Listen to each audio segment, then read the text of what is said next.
Next हमारा article है D Broglie wavelength. तो बच्चों इससे पहली क्लास में, इससे पहले वीडियो में आपने देखा था कि पार्टिकल दोनों प्रकार की नेचर शो करता है। वेव की नेचर भी शो करता है और पार्टिकल की नेचर भी शो करता है। तो एक वेव उसके साथ एसोसिएट होती है जिसका नाम हम मैटर वेव लिखते हैं, और जो मैटर वेव होती है अब उसकी वेवलेंथ को हम निकालने की कोशिश करेंगे। तो बच्चों अब हम यहां ये ऐसा सोच लेते हैं कि let the photon travels in the form of wave। मान लीजिए फोटोन ट्रैवल करता है वेव के फॉर्म में, in the form of wave of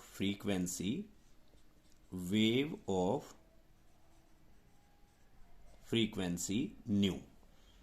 तो देन फ्रीक्वेंसी अगर न्यू है, then energy of the photon. तो ऐसा आप अगर मानते हैं तो फोटोन की एनर्जी को E is equal to H nu आप दे सकते हैं, जहां पर H आपका प्लांक कांस्टेंट है। प्लांक नहीं, एक मिनट बेटा, प्लांक कांस्टेंट।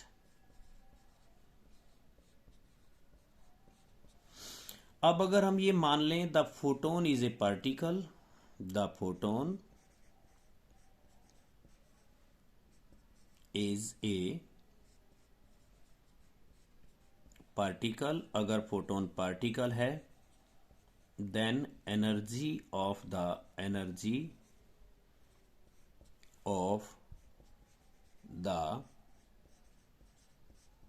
फोटोन, तब फोटोन की energy E is equal to हम दे सकते हैं mc²। तो बच्चों हमने दोनों बार जो एनर्जी निकाली है, दोनों बार हमने फोटोन की एनर्जी निकाली है।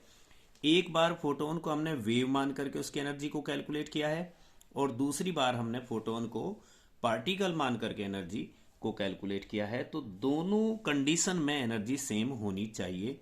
तो हम ये कहेंगे कि फ्रॉम इक्वेशन 1 एंड इक्वेशन 2, दोनों इक्वेशन से दोनों एनर्जी सेम होनी चाहिए। और अगर बच्चों एनर्जी सेम होगी तो then we can say that H nu is equal to mc²। But यहां जो आपका न्यू है, न्यू को हम क्या लिख सकते हैं, nu is equal to c by lambda. तो hc/λ is equal to mc², because nu frequency is equal to c/λ। तो अब देखिए यहां एक c से एक c कैंसिल हो जाएगा, और अगर c से c कैंसिल होगा तो फिर हम यहां से ये निकाल सकते हैं बच्चों कि mc is equal to h/λ। और mc क्या होता है, mc आपका मास इंटू स्पीड, और मास इंटू स्पीड को हम मोमेंटम कहते हैं। तो इट मीन्स बच्चों जो मोमेंटम हुआ जिसको हम p से रिप्रेजेंट कर सकते हैं इज इक्वल टू h/λ। और हम इसमें अगर लैम्डा निकालना चाहते हैं तो lambda is equal to h/p। तो यहां से बच्चों दो चीजें हमारे सामने आ जाती है। एक तो अगर मोमेंटम चाहिए p, तो मोमेंटम को हम कह सकते हैं momentum is equal to h/λ। और दूसरी बात हम कह सकते हैं कि de Broglie wavelength lambda is equal to h/p। तो वेयर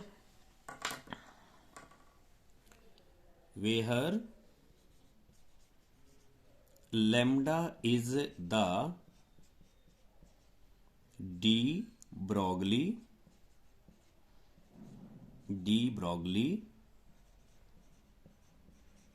वेवलेंथ। तो बच्चों डी ब्रोगली वेवलेंथ का जो फॉर्मूला हुआ वो हुआ lambda is equal to h/p। अब बच्चों जो डी ब्रोगली वेवलेंथ है, इससे रिलेशन में आपको कुछ बड़े इंटरेस्टिंग फैक्ट यहां पर मिलने वाले हैं। तो आप उन इंटरेस्टिंग फैक्ट्स को एक बार ध्यान से देखिए, अगर हम ये मान लें कि lambda is equal to H upon P, देखिए lambda is equal to H upon P और P is equal to M C. तो अब यहां देखिए नंबर वन, सबसे पहला फैक्टर हमें मिलेगा कि lambda is inversely proportional to M. तो अगर मास बहुत ज्यादा होगा तो डी ब्रोगली वेवलेंथ बहुत ही कम होगी। तो लार्ज मास वाले जितने भी पार्टिकल होते हैं उनके साथ जो वेव एसोसिएट होती है उसकी वेवलेंथ बहुत ही कम होती है, इसलिए वो हम रीड नहीं कर पाते। It means the wavelength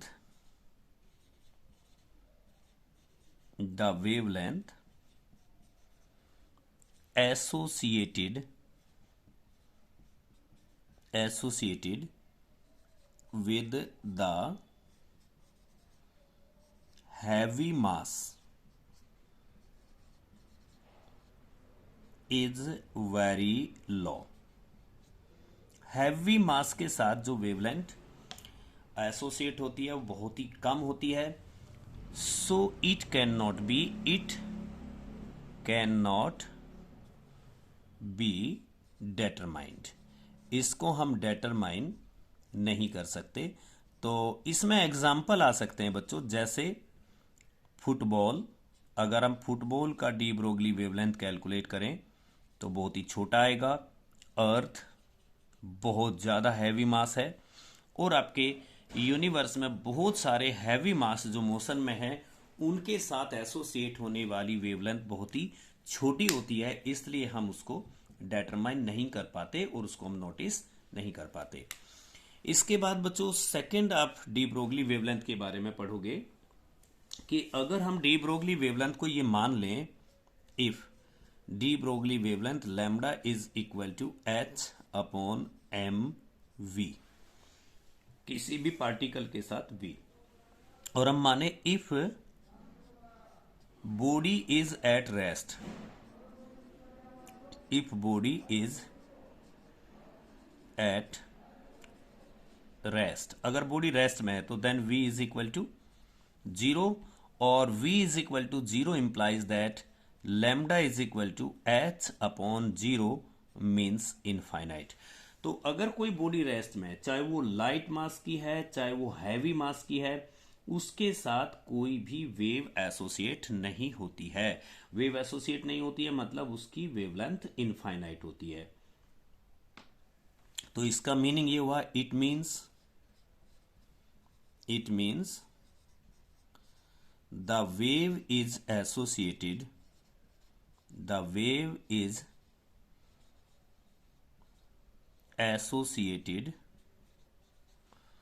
only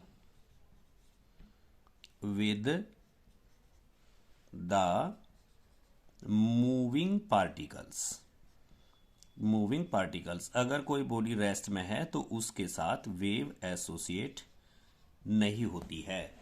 तो ये डी ब्रोगली वेवलेंथ केवल और केवल ऐसे पार्टिकल के साथ एसोसिएट होती है जो पार्टिकल मोशन में होते हैं।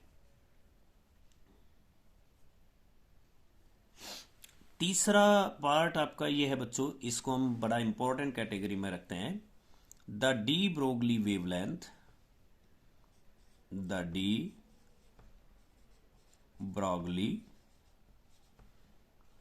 Wavelength does not depends. जो डी ब्रोगली वेवलेंथ होती है बच्चों वो ना तो मास पे डिपेंड करती है, does not depends on the charge and nature of the particles. जो डी ब्रोगली वेवलेंथ होती है बच्चों ना तो वो चार्ज पे डिपेंड करती है और ना ही वो पार्टिकल के नेचर पे डिपेंड करती है। अब नंबर 4 पॉइंट आपका ये है बच्चों, de Broglie wavelength de Broglie wavelength are not electromagnetic waves, are not electromagnetic waves। ये इलेक्ट्रोमैग्नेटिक वेव्स नहीं है। इस बात को बहुत अच्छी तरीके से आप समझ लेंगे कि जो डी ब्रोगली वेवलेंथ होती है बच्चों, वो इलेक्ट्रोमैग्नेटिक वेव्स नहीं है। तो ये अलग प्रकार की वेव है, अलग प्रकार की वेव है, इसीलिए इन वेव को हम मैटर वेव के नाम से जानते हैं। और फोर्थ पार्ट, फिफ्थ पार्ट आप बच्चों ये तैयार कर सकते हैं। Lambda is inversely proportional to P momentum. ये बड़ा सिंपल पॉइंट आपका होगा कि मोमेंटम जितना ज्यादा होगा, अब मैंने इसमें मास वाले पॉइंट को अलग से लिया है, मोमेंटम वाले पॉइंट को अलग से लिया है, क्योंकि छोटे मास का पार्टिकल ज्यादा मोमेंटम रख सकता है ड्यू टू वेलोसिटी, और बड़े मास का पार्टिकल कम मोमेंटम रख सकता है ड्यू टू इट्स वेलोसिटी। तो momentum is different thing and mass is a different thing. Momentum is the associated या combined effect of the mass and velocity. तो ये थे बच्चों डी ब्रोगली वेवलेंथ के रिलेशन में कुछ इंपॉर्टेंट पॉइंट्स। नेक्स्ट आर्टिकल है बच्चों de Broglie wavelength of electron. अभी अपने प्रीवियस आर्टिकल में डी ब्रोगली वेवलेंथ निकाली थी फोटोन की। अब de Broglie wavelength of electron अगर हम कैलकुलेट करना चाहते हैं तो बच्चों देखिए, we know that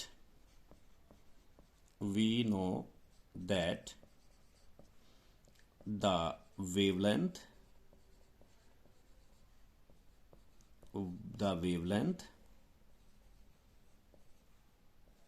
associated with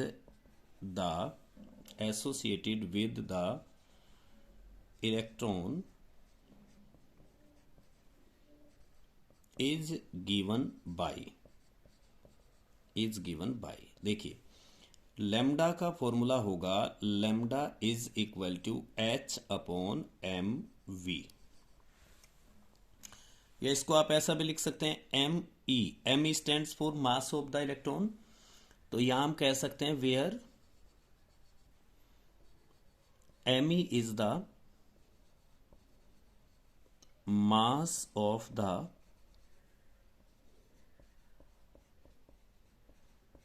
electrons and v is the velocity of the electrons। तो बच्चों ये जो आपका mv होता है, mv ही उसका मोमेंटम है, तो इसको आप कह सकते हैं h अपॉन p। अब ये जो p है इसको मोमेंटम कहते हैं, but we know that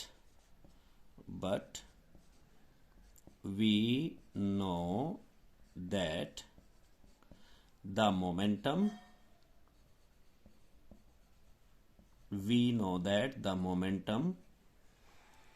P is equal to mv and kinetic energy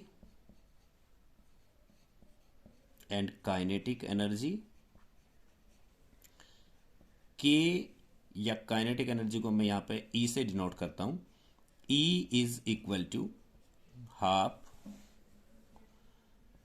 M V square.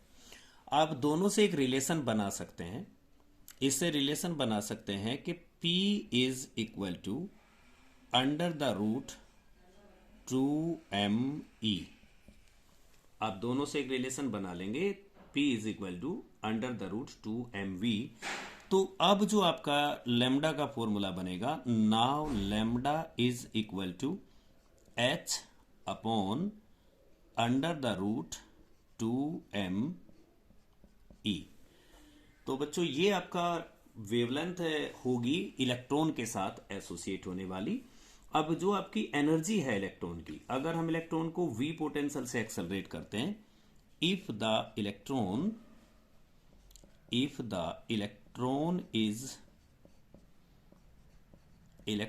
is accelerated by accelerated by potential capital V, तो देन आप E की value E is equal to small e and v लिख सकते हैं। और इसमें जो हमने फॉर्मूला यूज किया है, इसमें हमने फॉर्मूला यूज किया है energy W is equal to Q V. अब अगर इलेक्ट्रॉन की बात कर रहे हैं तो इलेक्ट्रॉन के केस में Q की जगह E हो सकता है, तो आप, और एनर्जी को मैंने E लिखा हुआ है तो E is equal to small e into V. अब हम अगर E की ये वैल्यू यहां पर रिप्लेस कर देते हैं तो देन आपका जो लैम्बडा का फॉर्मूला बनेगा बच्चों, then lambda is equal to H upon 2m, और इसको मैंने EV लिख दिया, इसका अंडर रूट।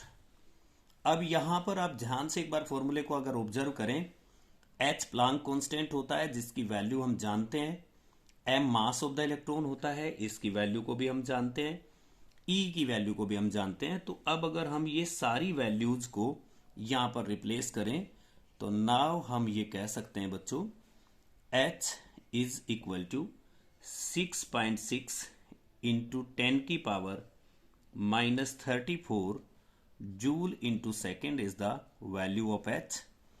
M जो इलेक्ट्रॉन का मास होता है वो 9.1 इंटू 10 की power 10 to the power -31 kg, और E की वैल्यू तो आपको पता है, तो ये आप यहाँ रिप्लेस करें तो देन लैम्बडा की जो वैल्यू मिलेगी हमें, lambda is equal to H upon under the root, अब बेटा H की भी वैल्यू को रिप्लेस कर दो, 6.6 इंटू 10 की पावर -34, और यहाँ आपका 2m मास 9.1 इंटू 10 की power -31 kg into E 1.6 into 10 to the power -19, और ये आपका V।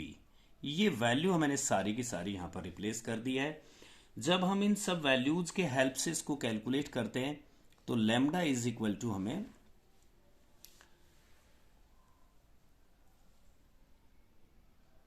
12.3 इंटू 10 की power -10 divided by under the root V मिलता है।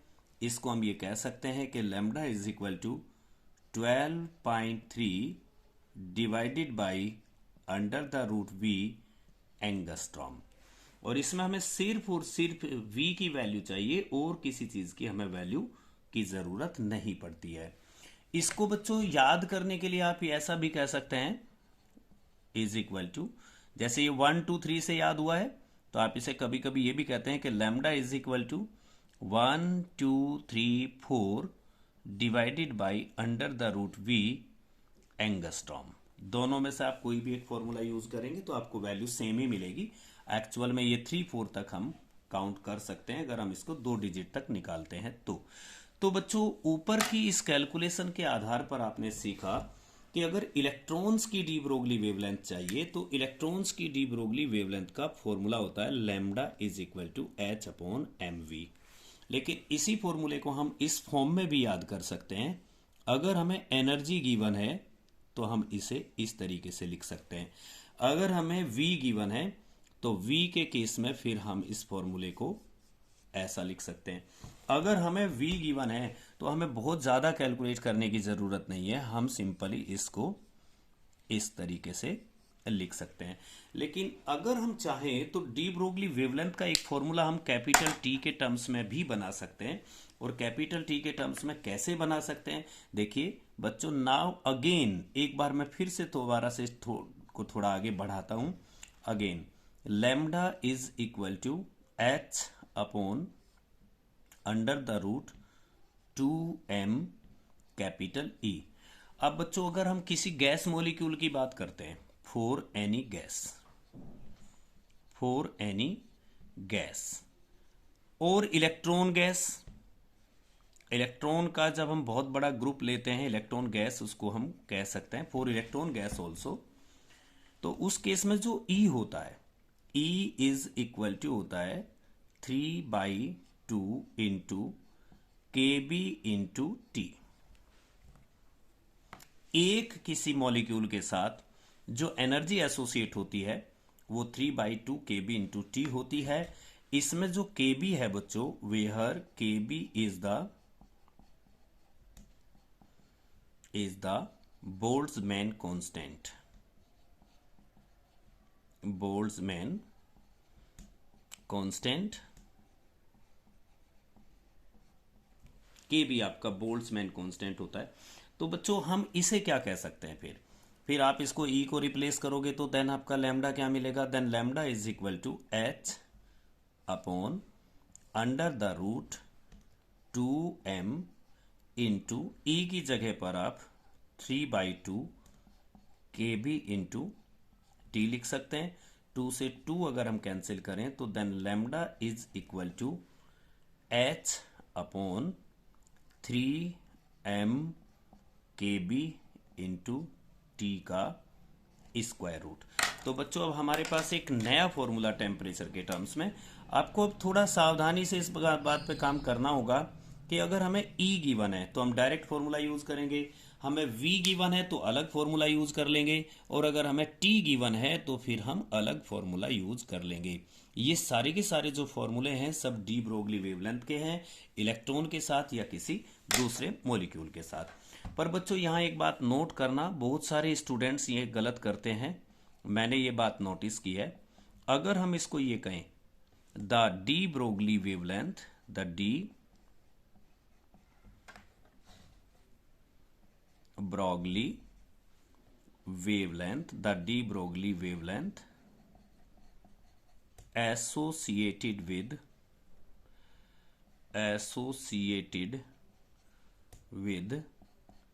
the alpha particle।